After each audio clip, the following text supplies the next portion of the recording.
Olá pessoal, 20 de fevereiro de 2024. Esse é o estudo da obra Em Busca da Verdade, realizado pelo canal Moody e eu sou Vitor Antenori Rossi. Estamos no encontro de número 35, capítulo 9.2, Fé e Religião. O ser humano é, na sua essência, um animal religioso. A sua busca de religiosidade leva-o a vincular-se às diferentes correntes doutrinárias, procurando segurança e harmonia na trajetória física. As suas experiências de fé religiosa concedem-lhe vigor e dão-lhe coragem nas situações difíceis e ante os desafios. Saiu uma pesquisa há pouco tempo, se eu não me engano foi da BBC, que mostra que a América Latina é um dos locais onde as pessoas mais acreditam em Deus, coisa de mais de 80%. E aí isso vai caindo em países mais desenvolvidos, né? Até chegar a 30, 40, países como Escandinávia, Suíça, assim, a Escandinávia é a região, né? E a Suíça, por exemplo. E é um fator importante observar isso. Porque Joana coloca o ser humano como um animal religioso. Ou seja, essa tensão, essa pulsão em direção à religiosidade, ela é autônoma. Está no instinto do ser humano. Por que então alguns países têm uma cultura menor com relação a isso? A acreditar em Deus, seja como for. Quando se fala Deus, é Deus como se compreende. Tá? Primeiro, muitos dos indivíduos que se dizem ateus, eles estão dizendo: eu não acredito no Deus proposto pela Igreja Católica, eu não acredito no Deus proposto pela protestante, mas ele acredita em algo, ele só não sabe que a isso pode ser dado o nome Deus. O arquétipo primordial, o arquétipo divino, o sagrado, é aquilo que faz o indivíduo se levantar. Por que, que o indivíduo que acredita absolutamente em nada faz as coisas? Qual o objetivo? De lavar louça, de comer, de dormir, simplesmente para morrer. Ele tem um desejo. Se ele acredita, se eu comprar uma casa melhor, eu terei uma felicidade maior, isso tudo é Deus. Ateísmo, portanto, é uma coisa que não existe na prática. O que existe é esse ateísmo relacionado a este Deus que foi ensinado por muito tempo. Então é uma configuração de indivíduos. Por que, que é importante? Um país com uma baixa taxa de pessoas que acreditam em Deus, e estes locais também são locais com maior taxa de suicídio. Se você for pensar na parte econômica, por exemplo, onde em tese eles estão economicamente melhores, então não é o dinheiro que faz uma pessoa se matar, é a falta de significado. Como eles não entenderam que Deus pode ser outra coisa, dinheiro pode ser Deus, poder pode ser Deus, sexualidade pode ser Deus. Como o indivíduo se movimenta. Eu vou para academia para ficar mais bonito, para mais mulheres se interessarem por mim. Isso é meu Deus. Isso não sendo conversado, porque a sociedade impõe, nós temos este outro lado, que é o da América Latina, de seres muito mais animalizados, irracionais, fanáticos e emburrecidos. Né? Emburrecidos no sentido de que são burros porque empacam diante das coisas. Então tudo vai na direção de Deus. É a pessoa usando oração para o time de futebol ganhar. É a pessoa usando oração para conseguir isso ou aquilo, que são fatores que não são relevantes realmente para a existência, são relevantes para a vaidade, são relevantes para o interesse pessoal. E se você fala alguma coisa, você está errado. E isso vai criando, então, este fanatismo. Terminaram de construir uma imagem gigantesca de Nossa Senhora Aparecida lá perto de Aparecida. Quer dizer, aquilo está virando um templo. Aquilo está virando um templo. Aquilo está indo contra o que está na Bíblia. Porque se a Aparecida não fosse relacionada à Bíblia, a mãe de Jesus e tudo mais, não tem problema. Mas a Bíblia está falando sobre imagens. Ah, mas a mãe de Jesus acho que pode. Então aquilo está virando um templo. E não é um problema você construir uma imagem de Nossa Senhora Aparecida na entrada de Aparecida. A questão é, se eu construir uma imagem de mesmo tamanho do Zé Pilintra, de um preto velho, de um Exu, ela vai ficar lá? ela será respeitada? Uma estátua de Allan Kardec, ela não será no mínimo pichada, depredada? Será. Será destruída. Essa é a questão do emburrecimento. Eles entendem que se aquilo emerge, aquilo é uma imagem, aquilo é um culto ao ímpio, aquilo é um culto ao profano. O deles é sagrado. Por isso que a América Latina, economicamente falando, é uma latrina, né? Nós temos uma moeda que vai de 5 a 7 o dólar. Então, quer dizer, nós estamos presos na nossa própria ignorância. Esse excesso é negativo, porque 80%, 80 e pouco por cento das pessoas acreditam em Deus, mas esta fé é raciocinada? Se ela não é raciocinada, ela é emburrecida, fanática e, portanto, vai gerar esse atraso gigantesco que nós temos em termos de tecnologia, política e tudo mais. Então, isso não é uma informação boa, ela é uma informação ruim. Nós é que estamos em um nível atrasados. Eles podem estar atrasados em relação à parte de compreender que Deus não precisa ser este ensinado pela igreja, mas nós estamos com certeza atrasados no raciocínio da nossa fé. Atavicamente, o arquétipo divino que nele se expresse através do self é um fenômeno natural. A crença religiosa, no entanto, é resultado de fatores educacionais, mesológicos, familiares. Dessa forma, tem-se a crença natural e a religião que foi aprendida. Mesologia é o estudo das relações entre os seres e o ambiente. Então, a minha educação, a minha própria relação com o ambiente e a minha família vai construir em mim uma crença religiosa. Ou seja, alguém que nasceu lá na Mongólia e nunca viu uma estátua gigante de Nossa Senhora Aparecida não vai se tornar devoto dela. Só que se esse mesmo indivíduo tivesse nascido numa família católica que 2 vezes por ano vai para lá, ele provavelmente seria. Ou ao menos teria isso dentro dele. Então existe um lado que é natural nosso, que é a nossa tendência a buscar o divino, o sagrado, o sobrenatural para gerar uma motivação e o quanto o meio traz as imagens que irão preencher esses espaços que já nascem conosco. Tudo faz diferença. Quando impera esse atavismo espiritual, que são as memórias que o indivíduo tem das várias encarnações, aí gera um conflito. O indivíduo que, como eu, por exemplo, foi expulso do catecismo, porque não conseguia aceitar um monte de coisa que estava ali, um monte de respostas que faltavam. O indivíduo que, como eu, fui convidado a me retirar da igreja adventista, porque as perguntas estavam incomodando muito. Não houve um encaixe. Eles estão certos porque eles acreditam naquilo e eu estava errado porque eu queria fazer perguntas que para eles não eram necessárias serem respondidas. Então isso gera um conflito. Então você começa a entender aonde está a resposta do que eu busco e como eu estou preenchido. Eu tenho muito mais facilidade em me conectar a respostas trazidas pelos indianos do que pelos brasileiros, que são em sua maioria católicos. Quando você entende o seu espaço, o seu lugar no mundo, existem coisas que vão além da sua vontade e da rebeldia. Pode colocar um pagode para você e você não sente nada, teu cérebro de alguma forma se incomoda com aquilo. Aí coloca uma música chinesa antiga e por algum motivo você se vê flutuando naquela direção. Quer dizer, já tem um registro aí. Você já analisou o mundo de certa forma e entendeu o que faz sentido para você. São memórias que você está construindo. Se a sua experiência no Brasil for muito negativa, você nasce no Brasil e talvez não goste da cultura, ou passou por muita pobreza, ou sofreu alguma violência e você morre.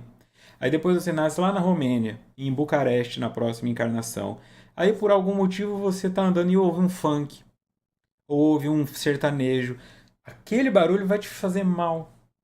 Porque está registrado em você que ser impregnado por esse espaço foi uma experiência negativa. Ou seja, não dá para forçar o seu filho a acreditar no que você acredita. Dá para você levá-lo até lá, mas se aquilo não fizer sentido por ele, se ele se mostrar problemático, não adaptativo àquela doutrina ou àquele sistema, então dificilmente ele conseguirá se adaptar se não for pela porrada, né?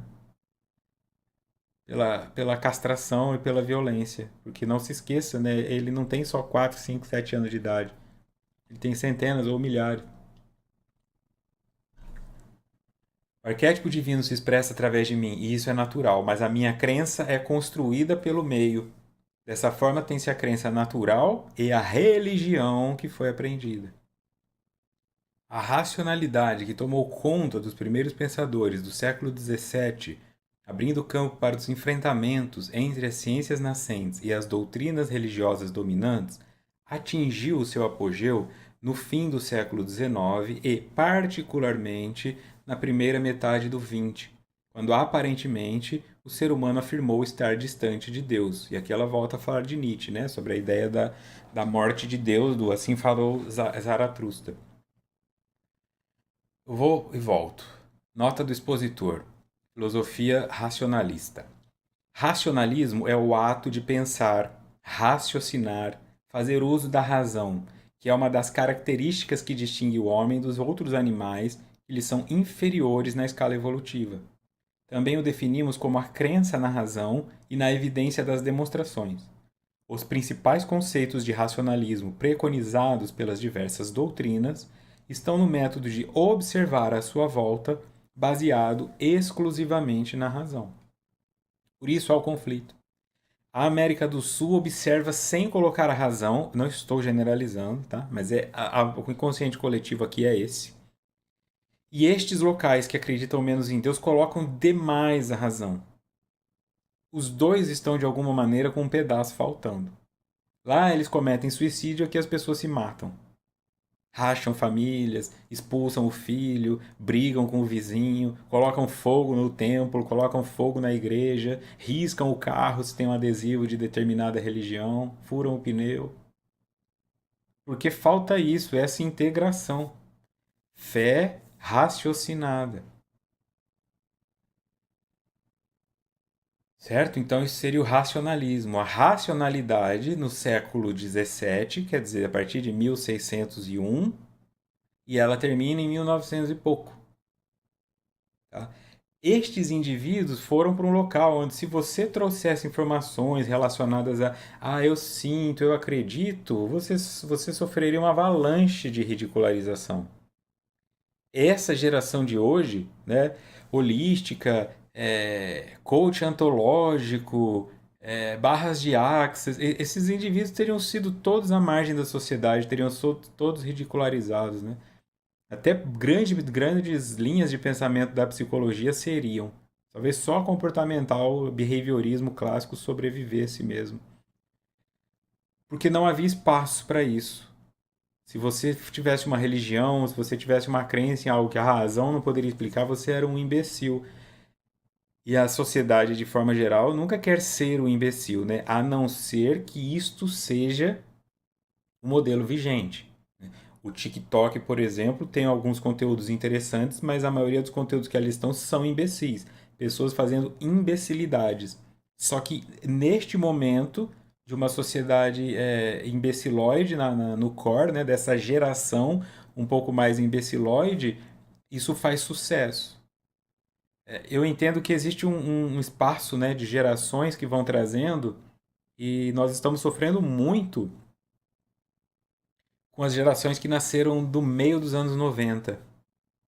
Esta que está nascendo agora, a partir de 2015 ou até 2020, ela já tem apresentado resultados melhores, assim, são crianças mais críticas. Mas é como se tivesse vindo uma leva de idiotas, assim, nascidos nos anos 1995 para frente, e não por culpa deles, né, mas porque foi a geração que a filha dos que apanharam muito nos anos 70 e 80, mais 60, final de 60 para 70 e 80, e aí eles não conseguiram impor limites aos filhos. Eles ficaram reféns. Como também foi o boom da tecnologia, começou a aparecer, depois vieram os smartphones, mas já tinham internet, os pais estavam muito desconectados. Eles não estavam muito criando filho. Foram crianças criadas com telas, muita televisão, muita TV Globinho, Cartoon Network, e aí depois chegou o smartphone. Então é uma geração que foi criada assim, eles vão fazer coisas idiotas, né? Essa de agora, como já houve um excesso disso tudo, e as pessoas já manifestaram preocupação com o excesso de tela, com a educação e como funciona, eles estão um pouquinho mais conscientes. A próxima eu acredito que será muito boa. Esses que estão nascendo agora e que nós vamos usufruir dos pensamentos deles lá para 2040, 2045, eu acredito que será uma geração melhor. Mas nós tivemos aí, nós estamos em meio a uma cultura imbecilóide, onde o menos é mais. A música só tem que ter um refrão, não tem que ter harmonia, é mais importante o show. Se o artista é todo espalhafatoso, mas se ele canta, se ele tem algum talento criativo de construção de letras, isso não faz diferença, porque não é isso que as pessoas estão buscando, esta geração de agora, certo? Então a racionalidade agora vai acabar voltando, porque isso é uma tendência natural da evolução humana, né? O futuro repetir o passado. A tendência é que a próxima geração seja extremamente racional, extremamente crítica, e isso é sempre importante para ir dando aquela limpada nas babaquices que nós vamos construindo aos poucos, porque as pessoas não refletem sobre isso. Você pode falar assim, eu vou fazer uma vivência de coach antológico. As pessoas vão. Elas não sabem nem tua formação. Você não precisa ter formação nenhuma. Se você fizer um banner bonitinho e mostrar uma aparência, elas simplesmente acreditam, mesmo que você nem saiba exatamente o que isso significa, porque elas só estão buscando algo novo. Elas acham que tudo já está velho e que alguma coisa nova é que vai modificar o mundo delas. Eles estão jogando dinheiro fora, né? Certo? Então ela chama Nietzsche de arrogante no livro até, né? Assim, o ser humano precisou chegar nesse local, racionalizou tanto que matou Deus. Voltando em Joana, após a proposta darwiniana a respeito da evolução vegetal, animal e o surgimento do homem, mediante a seleção natural, facultando a negação dos conceitos criacionistas bíblicos que reinaram soberanos por vários séculos, uma ponte foi lançada entre uma teoria e outra, demonstrando que se encontram verdades em ambas e facultando entendimento de como Deus criou a vida. Quando ela pega Darwin, então Darwin vem e destrói o criacionismo. Criação, certo? Então Deus criou o mundo da água e disse luz, haja luz. Darwin fala, isso não pode ser verdade, porque os fatos mostram que houve uma evolução. Os seres foram evoluindo ao longo dos milhões de anos. O ser humano foi evoluindo. Houve, eles partilharam um DNA em algum ponto e depois, por outras questões, isso foi evoluindo. Quando essa evolução acontece, que é negada por muitos religiosos fanáticos ainda hoje, eles ainda leem a Gênese da Bíblia ao pé da letra, achando que existiu Adão, que existiu Eva, que existiu o paraíso, e para eles isso é incontestável, porque nada na Bíblia pode ser contestado, falta a capacidade de operação simbólica. O que Darwin estava buscando então é um processo que explica por que essas coisas chegaram onde elas chegaram. E essa análise pode ser embasada na parte física. Nós temos o cóccix, por exemplo, que é o rastro de uma cauda. Não há necessidade nenhuma. Nós temos algumas organelas que ninguém entende exatamente qual o objetivo delas. Para que a pessoa tem a apendicite? Para que a pessoa tem isso e aquilo? Apêndice, né? Parece que são coisas que elas já não precisam mais. Isso vai gerando uma alteração. Algumas pessoas vão vindo de outras maneiras. Essa conexão, se bem trabalhada, torna-se a fé raciocinada. Então eu posso pegar o que está na Bíblia, interpretar isso em nível simbólico e aqueles espaços que ficam faltando, que são as perguntas que nos expulsam do catecismo, eu preencho com ciência. Mas eles acreditam até, que tem alguns que acreditam até que os dinossauros não existiram e que isso tudo é feito pelos cientistas e enterrado e depois eles encontram. Olha a volta que você tem que dar para acreditar numa coisa tão mentirosa. A datação de carbono não é verdade, não dá para saber a idade, a geologia não está certa, então eles estão estudando sedimentação. Veja como isso é grandioso. Então nós temos pontos de fusão dos elementos químicos. Você não vai conseguir derreter uma barra de ferro no seu fogão. Você precisa de uma temperatura muito alta. Porque a fusão, né, do ferro não é a mesma fusão da palha. De quando a palha vai pegar fogo.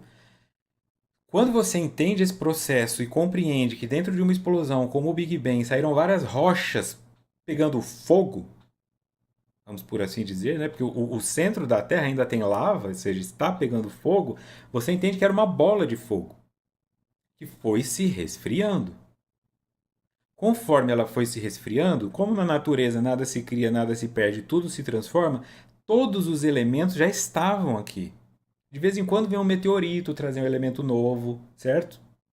Mas eles já estavam aqui. Como a temperatura da Terra, a Terra era uma bola de fogo, todos os elementos estavam em estado gasoso. À medida que a Terra vai se resfriando, aqueles elementos mais densos, eles começam a entrar em um estado sólido. Porque eles precisam de mais temperatura para ficar quente, tá? Então vamos pôr assim, vai, vou pôr de 0 a 10. Que o ferro precisa de 10 para começar a derreter. A Terra está em 10. Tudo está suspenso. A água está evaporada. Quando isso baixa para 9, o ferro cai. Porque ele não está mais a 10.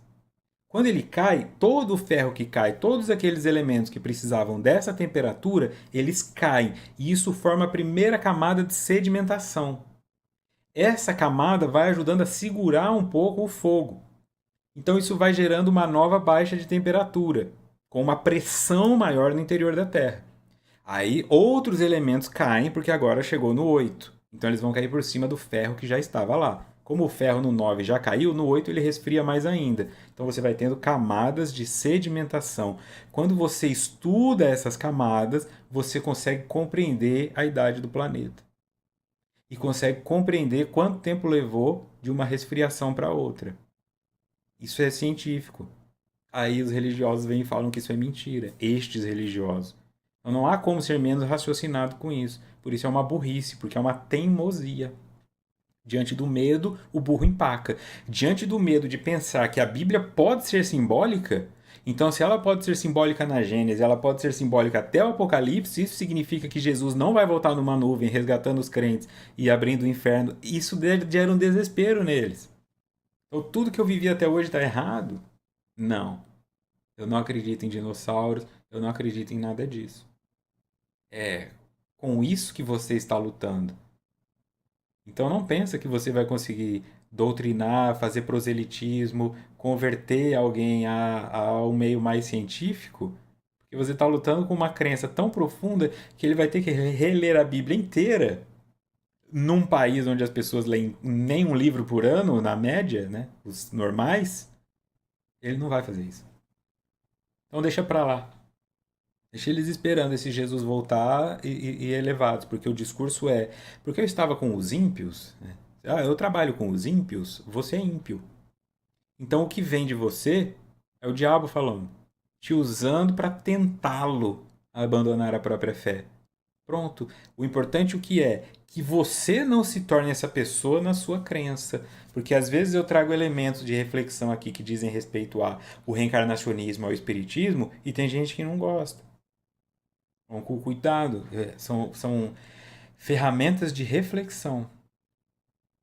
Então, Darwin lança uma ponte entre a teoria e outra. Negação de conceitos criacionistas bíblicos que reinaram soberanos por vários séculos. Encontram verdades em ambas, facultando o entendimento de como Deus criou a vida.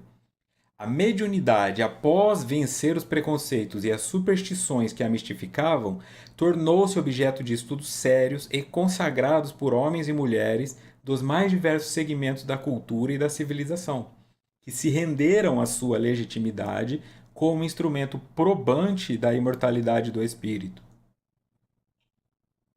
Porque ela começa a falar então sobre esse aspecto da mediunidade. Se eu quero uma ponte entre as duas coisas, a mediunidade, segundo ela, é essa ponte. Como eu vou entender?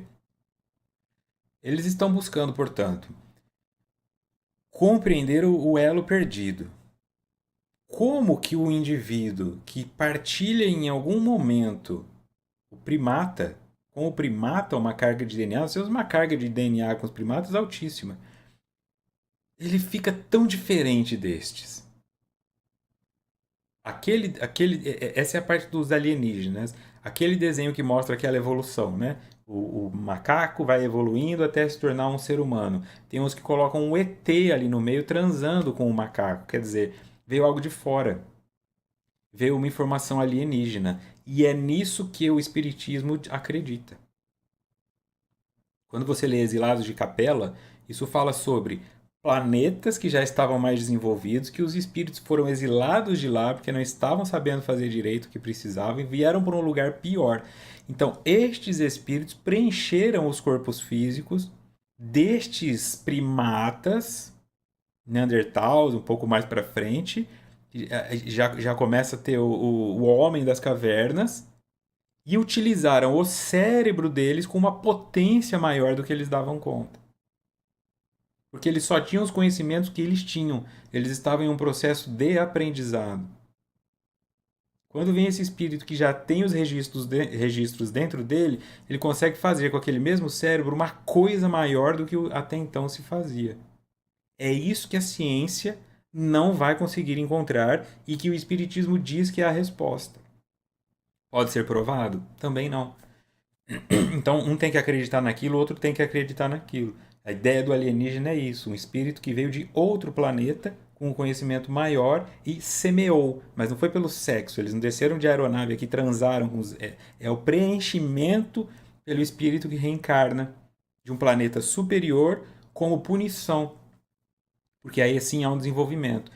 O descobrimento do Brasil, que acontece por Pedro Álvares Cabral, coloca o Brasil como uma Alcatraz de Portugal. Os indivíduos que eram corruptos, bandidos que ninguém queria lá, eram colocados nos navios e enviados para cá. A pior espécie, bom, basta ver a nossa política, né?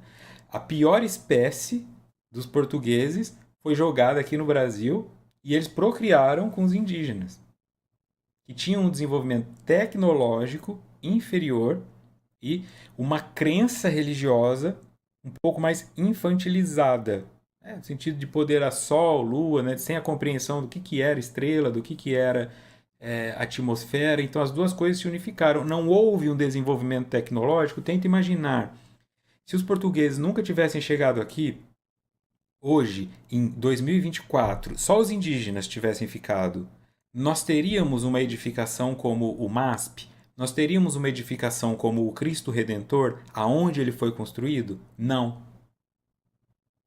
É neste sentido. Os piores de outros planetas foram mandados para o planeta Terra, encarnaram nestes corpos que já tinham uma potência cerebral, mas os indivíduos que os habitavam não conseguiam alcançá-la, e essa fusão aconteceu. Houve um desenvolvimento tecnológico, sim, mas houve uma decadência moral junto com isso, porque eles eram os piores seres desses planetas.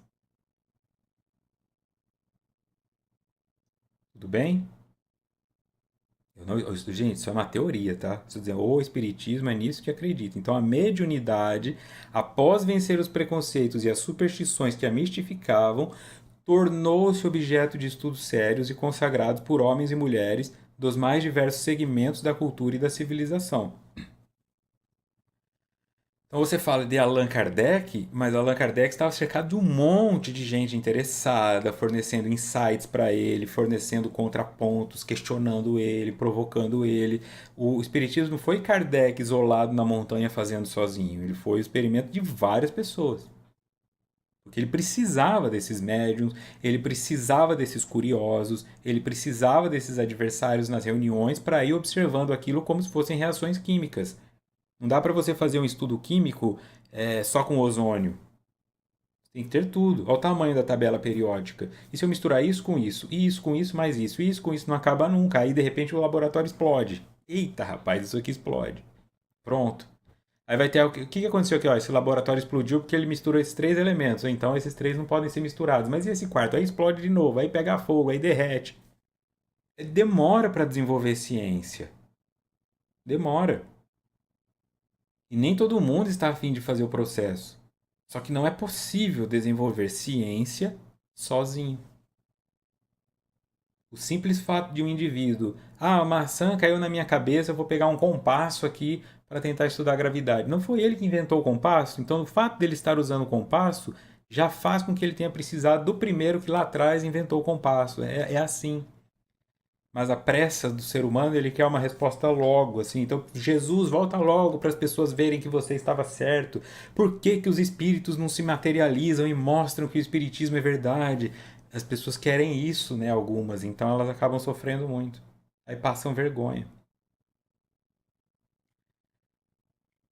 Ciências que se derivaram da psicologia, como área experimental, no caso a parapsicologia, mais tarde a psicotrônica, a psicobiofísica, ofereceram um campo vasto para os estudos sérios em torno dessas questões, ensejando evidências e fatos que não podem ser contestados e merecem todo o respeito.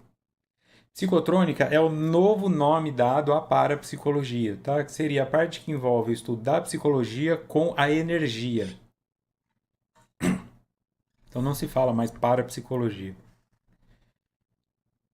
Como área experimental, isso é importante, né? Estão experimentando, e aí é onde muitas coisas explodem.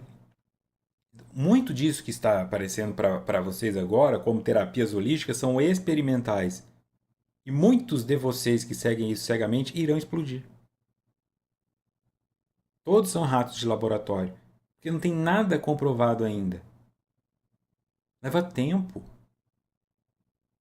Como eu sei o que está acontecendo?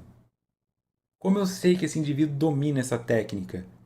Seja de Theta Healing, registro acástico, seja de barras de axis, de mesa radiônica, seja de tarologia, seja de quiromancia. Como eu sei? Só porque ele falou que faz? Então começa a buscar pelo menos, tá, você está oferecendo esse curso, mas de onde você tirou isso? Você criou? E aí, quanto você já experimentou isso para saber que isso a longo prazo não causa prejuízo? Como você me garante que se você mexer num registro que está lá no inconsciente coletivo e que eu conectei, eu não vou enlouquecer? Como você me garante que fazer essa regressão não vai me deixar deprimido? Não tem como. São anos de estudo, décadas.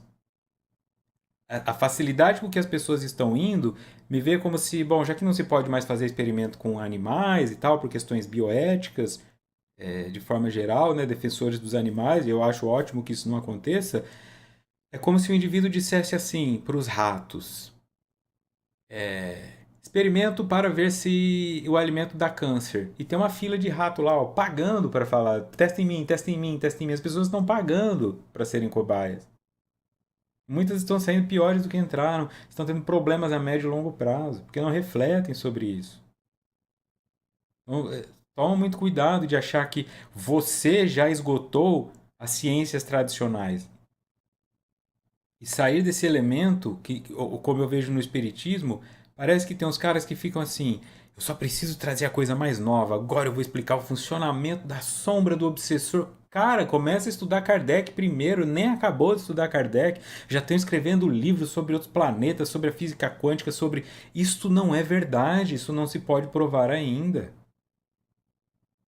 Nós estamos um pouco mais avançados, mas confia primeiro num médico honesto antes de confiar lá na homeopatia.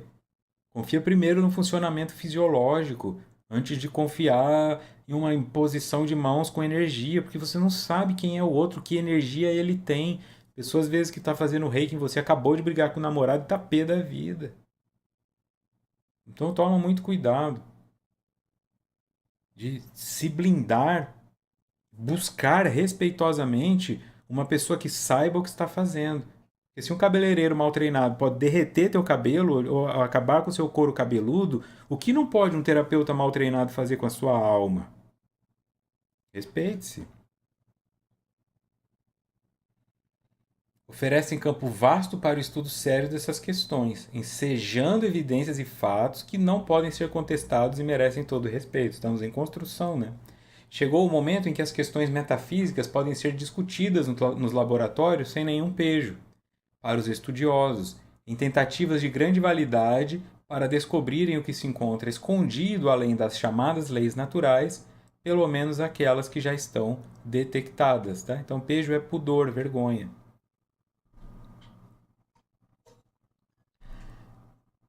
Isto que antes não podia, eu disse, esse indivíduo seria ridicularizado, ele seria um babacão, hoje você já consegue que cientistas digam: eu acredito em Deus. E astrônomos digam que acreditam em Deus e que astrólogos dizem que acreditam em ciência. Os dois lados você começa a ter uma integração sutil e mínima, mas isso é positivo. Não há mais a necessidade. Você pode ter o ganhador do Prêmio Nobel de Física no discurso dele agradecendo a Deus e ninguém vai rir da cara dele. Ele acabou de ganhar um Nobel. Porque raciocina sobre as coisas e compreende. Agora, o que ele entende por Deus é que eu preciso compreender. Olha, aquele cara acredita em Deus, mas você não sabe que Deus. Você não pode achar que ele acredita no teu, como se só existe um. Não existe um Deus no inconsciente coletivo e no inconsciente pessoal. Pode existir um Deus como ser no mundo, como estrutura, o que quer que seja, é uma coisa só. Mas nós ainda não conseguimos concebê-lo.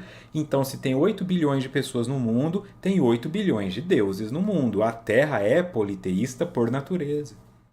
Você não faz ideia do que é Deus para mim, e eu não faço ideia do que é Deus para você. E eu não faço ideia do que é Deus para um russo. Se o cara começa, eu quero agradecer a Deus, ele pode dizer a lei que rege todas as coisas. Então, é isso que ele acredita em Deus. E o outro está falando, tá vendo? Ele deve ter um santinho de Maria. Não, é o seu. Por isso nós precisamos quebrar as imagens. Ou todas são permitidas, inclusive uma imagem de Satanás, ou nenhuma. Porque para algumas pessoas, a imagem de Nossa Senhora Aparecida é um Satanás. E ele quer destruí-la. Então por que eu não posso construir uma imagem de Lúcifer? Por que eu não posso pôr um Exu? Por que eu não posso querer uma estátua do Chico Xavier? Então não é melhor não ter nenhuma? Porque se nós tivermos todas numa sociedade tão dividida intelectual e religiosamente, nós vamos começar uma guerra civil. É desrespeitoso, portanto, uma imagem dessa como é desrespeitoso. E isso precisa ser entendido. E é insuportável falar isso num país com tantos devotos, né? Parece que eu sou aquele cara lá, aquele pastor que chutou a santa e tudo mais. Mas eu vou fazer o quê, né? Vou ficar com medo da opressão?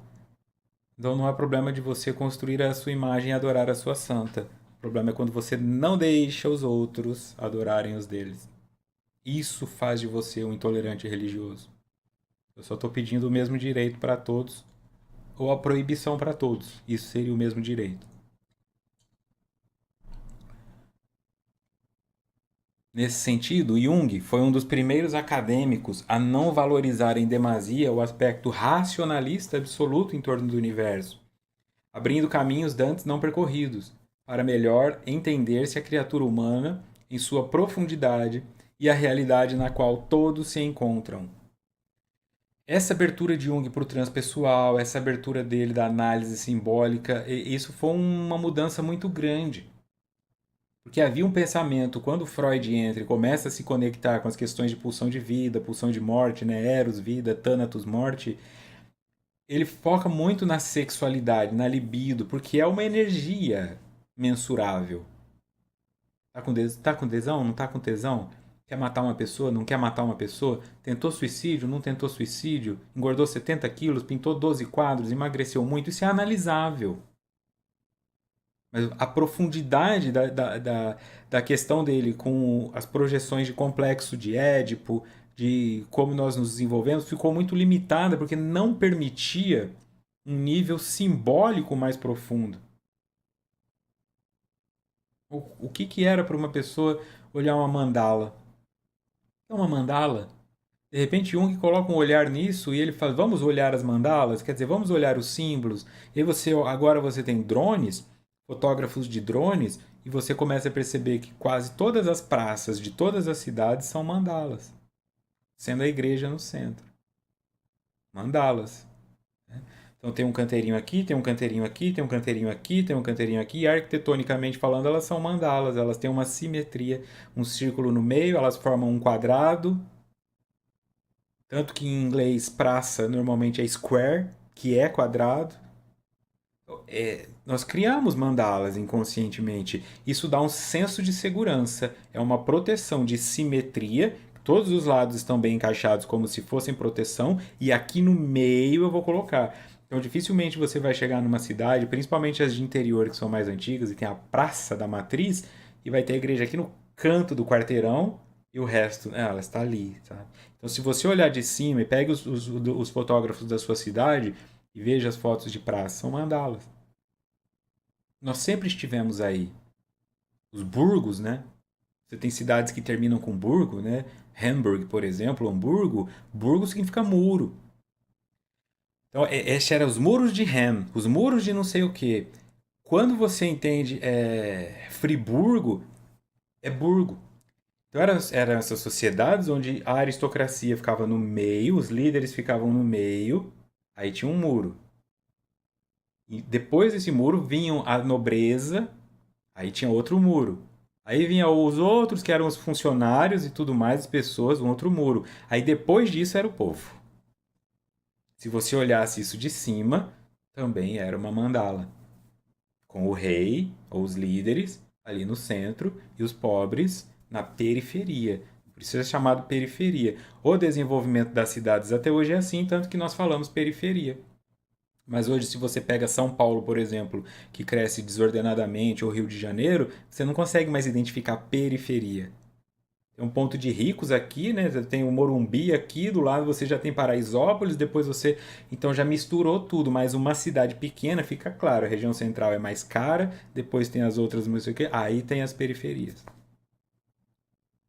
Isso tudo está em nós. Nós fizemos um mundo assim, sem ninguém nos dizendo para fazer. Aconteceu simplesmente. Então, essa repetição é o inconsciente coletivo. Isso é o nosso instinto. O Jung vem e ele começa a olhar para isso. Então, ele vai além do que está acontecendo na sua ereção ou na falta dela, no seu desejo pela sua mãe, a vontade de matar o pai. Ele começa a entender que somos seres muito mais profundos, além desta pessoa que pode ser vista. Portanto, transpessoais. Além de. É grandioso o movimento que ele faz.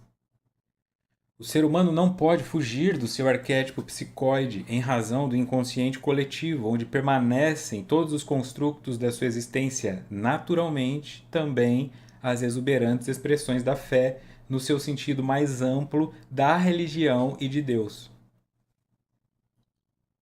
Nota do expositor: arquétipo psicoide.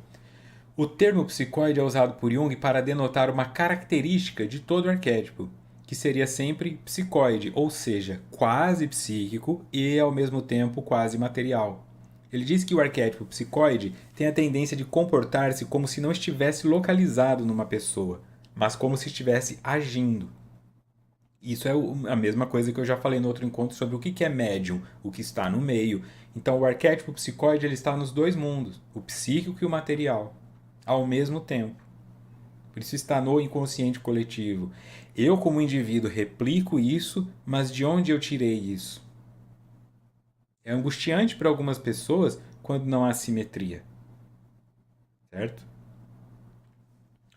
Então eu estou aqui fazendo esse estudo agora, você que está assistindo ele no vídeo, né? Não só no áudio. Você, tudo bem. Só que se eu ficar assim, ó, o estudo inteiro, isso vai te incomodar. Porque não é simétrico, então não é mandala. É desconfortável para você. Se eu ficar assim, também vai te incomodar. Você fala, sobe um pouco essa câmera. Ou se eu ficar assim, você não consegue.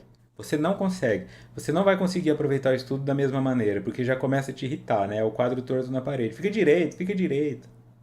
É, nesse sentido. Gera um sofrimento para nós quando as coisas não são em algum nível simétricas ou encaixadas. E essa angústia de onde vem? Deste treinamento milenar do cérebro buscando a forma mais efetiva de lidar com as coisas. Porque é óbvio que um rei estará mais protegido se ele estiver no centro do burgo do que na periferia. É natural. Isso então não precisa mais ser questionado. As pessoas simplesmente fazem. Então, com exceção de uma cidade que tem uma área rural muito cara, ou estes bairros que agora eles fazem afastados, se tornam os novos burgos. Então, aqui na cidade, Os mais ricos, né, não conseguindo encontrar mais terrenos de metragem maior, aqui em São José dos Campos, eles criaram um bairro. Esse bairro não existia. É só uma área aí lotearam este bairro e ali tem terrenos de até 2.000, 3.000 metros quadrados. Porque você não acha mais 3.000 metros quadrados no centro da cidade, certo? Então eles criaram esse bairro. Aí a prefeitura coloca a rua que leva até lá e já começa a aparecer escola, bilíngue, começa a aparecer beach tênis, começa a aparecer tudo que é caro, né? Caminho dos ricos, campo de golfe. Pronto, os ricos se afastam porque eles querem suas casas de 2.000 metros quadrados, querem suas mansões, tudo certo. O que já começou a formar em volta? Apartamentos de 40 metros quadrados para as pessoas que trabalharão para esses ricos e para as pessoas que querem se sentir ricas, mas que não terão dinheiro para comprar. Então, como ela não tem dinheiro para comprar aquele almoço de R$ 90, na frente daquele restaurante de R$ 90 feito para o rico, já tem um carrinho de cachorro-quente vendendo a 17. Não tem como. É natural esse desenvolvimento. Em 20, 30 anos, quando alguém pegar de drone em cima e perceber esse bairro, existirão esses condomínios fechados com suas mansões e em volta casas de classe média baixa e lá no fundo os barracos. Não tem como. Você consegue blindar um pouco desse desenvolvimento se for, por exemplo, uma área montanhosa, né? Exceto o Rio de Janeiro, os caras conseguem construir em qualquer lugar. Mas se for uma área montanhosa mesmo, assim, aquela montanha que é uma rocha, você consegue blindar. Então, qual foi a cidade que encontrou na geografia uma forma de evitar o desenvolvimento do burgo? Balneário Camboriú. Então, tem a cidade de Camboriú atrás, onde fica o pessoal mais pobre, mas aí tem a rodovia limitando o desenvolvimento, tem a geografia impedindo o desenvolvimento, e aqui no meio arranha-céu, arranha-céu, arranha-céu, eles acabaram até com o sol e precisaram jogar mais areia, né? Aterrar o mar, porque não tinha sol na praia. E apartamentos cada vez maiores. Quando a inauguração chega de helicóptero, a Fernanda Lima para inaugurar um apartamento que o mais caro custa 18 milhões de reais, a cobertura lá no alto para ver o mar de Balneário Camboriú, porque ele está blindado. E houve uma política social onde todo indivíduo que aparecesse usando droga como cocaína e crack era expulso da cidade pela polícia. A maconha podia, mas que eles fizeram essa limpeza social. Então tem poucos mendigos, poucos pobres, pouco tudo, porque a cidade se desenvolveu dessa maneira, evitando tornar-se um burgo. Por isso ela é tão cara. Olha o esforço que precisa para evitar que o ser humano se desenvolva naturalmente. Então, esse arquétipo psicoide faz com que o mundo tenha essa informação no inconsciente coletivo, eu a absorva e inconscientemente eu vá construindo isso da mesma forma. Graças à fé natural, desenvolvem-se as aptidões humanas e os projetos desenhados para a existência transformam-se em realidade, porquanto os estímulos e a fortaleza que delas se derivam proporcionam os meios para o prosseguimento nos tentames até quando concluídos. Fé natural desenvolve aptidões humanas e os projetos desenhados para a existência transformam-se em realidade. Os estímulos e a fortaleza que delas se derivam, os burgos, proporcionam os meios para o prosseguimento nos tentames até quando concluído. Tem a tendência dentro de mim de fazer alguma coisa em direção a Deus, e de onde eu pego essa informação? Do inconsciente coletivo. Então eu tendo a fazer a mesma coisa que já foi feita. Eu vou fazer uma pirâmide, eu vou fazer um círculo, eu vou fazer uma praça, eu vou fazer um quadrado, eu vou fazer uma figura geométrica. Quando ela é desordenada, isso é chamado de arte. É artístico. É o cubismo de Picasso. É artístico. O que isso significa? Então vem alguém desenhar uma cadeira que é meio torta, que parece que foi derretida, a cadeira custa 7 mil. Ele quebrou. O cérebro não entende aquilo. Parece um erro e isso se torna original e exclusivo. Ninguém pode atingir qualquer meta se não acredita na sua viabilidade, nessa possibilidade, mesmo que não a identifique conscientemente. A perseverança numa ação e a constância em um trabalho são frutos da fé em torno dos mesmos. Ela está dizendo até aqui que para que eu consiga construir alguma coisa, eu preciso acreditar que isso é possível. Como eu vou acreditar que isso é possível? Se não é possível para mim. Então eu tenho que acreditar em algo maior, que vai me fornecer essa informação, que vai me dar o recurso para que isso aconteça. Fala, olha, o médico disse que eu vou morrer em 2 meses. O médico disse que vai haver um aborto, que essa gestação não carrega. A pessoa fala, eu preciso de ajuda. Aí de repente o bebê nasce, de repente esses 2 meses viram mais 12 anos de vida. Aí a pessoa chama isso de milagre. Deus venceu a ciência. Cadê essa força?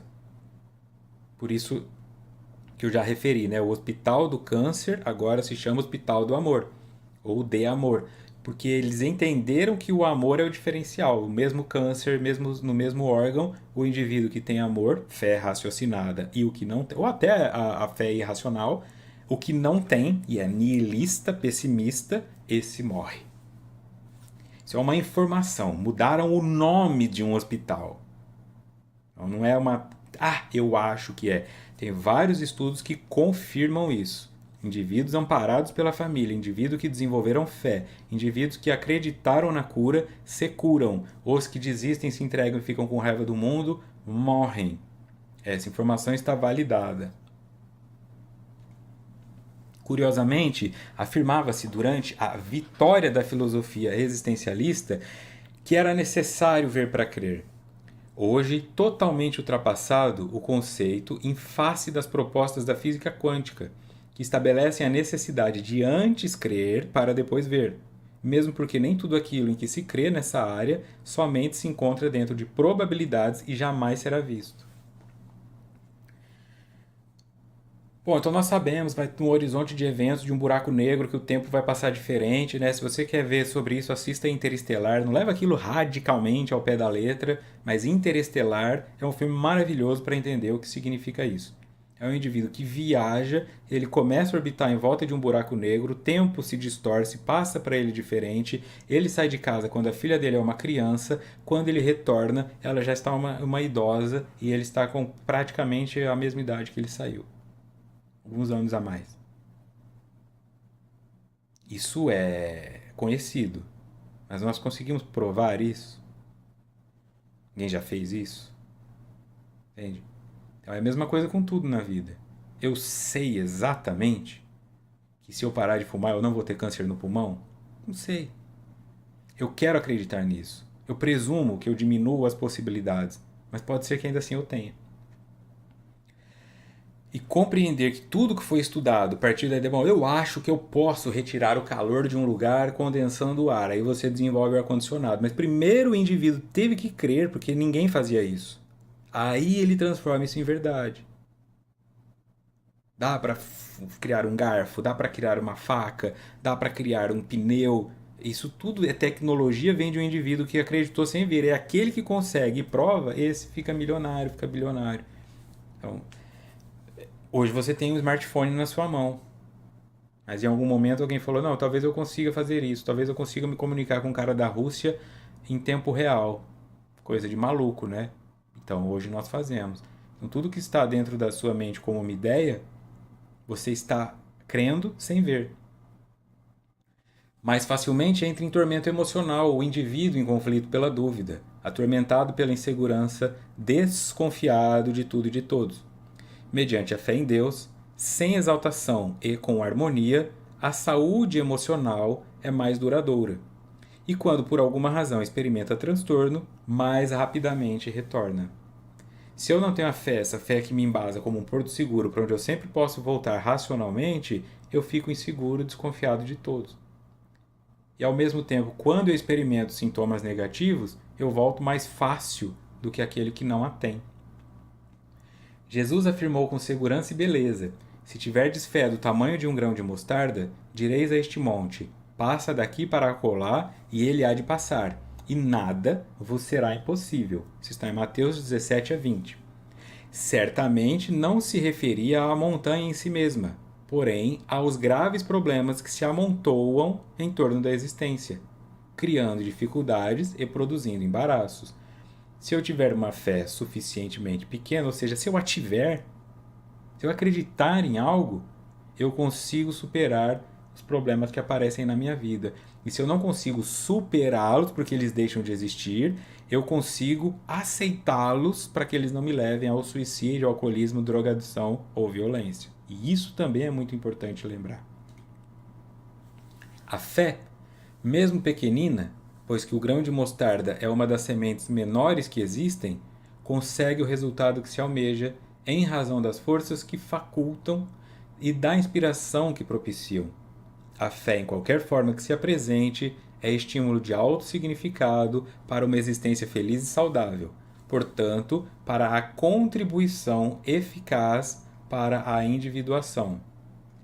Então eu trouxe aqui, por conta própria mesmo, uma nota do expositor. No livro de Hebreus, no capítulo 11, de 1 a 3, e depois o versículo 6, tem o seguinte: Ora, a fé é o firme fundamento das coisas que se esperam, e a prova das coisas que se não veem, porque por ela os antigos alcançaram testemunho.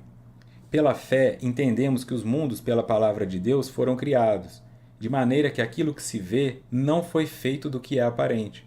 Ora, sem fé é impossível agradar-lhe, porque é necessário que aquele que se aproxima de Deus creia que ele existe, que é galardoador dos que o buscam. A fé me aproxima de Deus e a pessoa interpreta: se eu não tiver fé, Deus não gosta de mim. Não, mas se eu não acredito em Deus, então eu não tenho como tirar a força de Deus como eu o compreendo. A oração, portanto, não é uma obrigação. A oração é você meditando na sua fé, no seu arquétipo primordial, no seu Deus, e indo em direção a este local para buscar força para sobreviver ao aqui e agora. Seja uma intuição, seja uma estratégia, seja uma emoção, qualquer coisa que te ajude a superar isso. Então volta em Joana.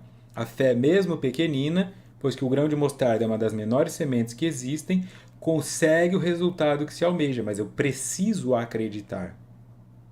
Em razão das forças que facultam e da inspiração que propiciam. Então, eu recebo essas coisas porque eu me concentrei em buscá-las.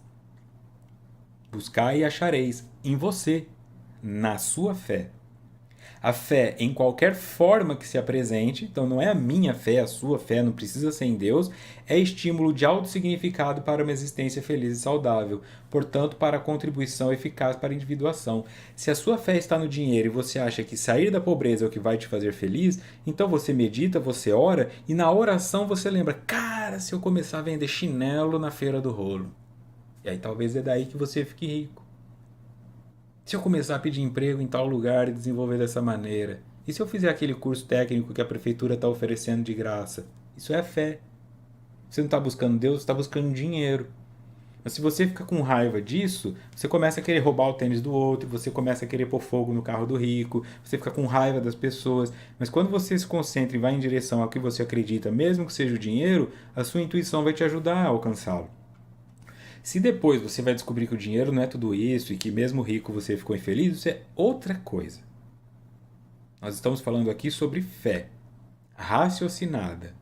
Você tem que fazer a sua parte de forma coerente, metódica, para que você alcance resultados, analise esses resultados e vá se norteando por eles. Não fique esperando milagre enquanto você dorme.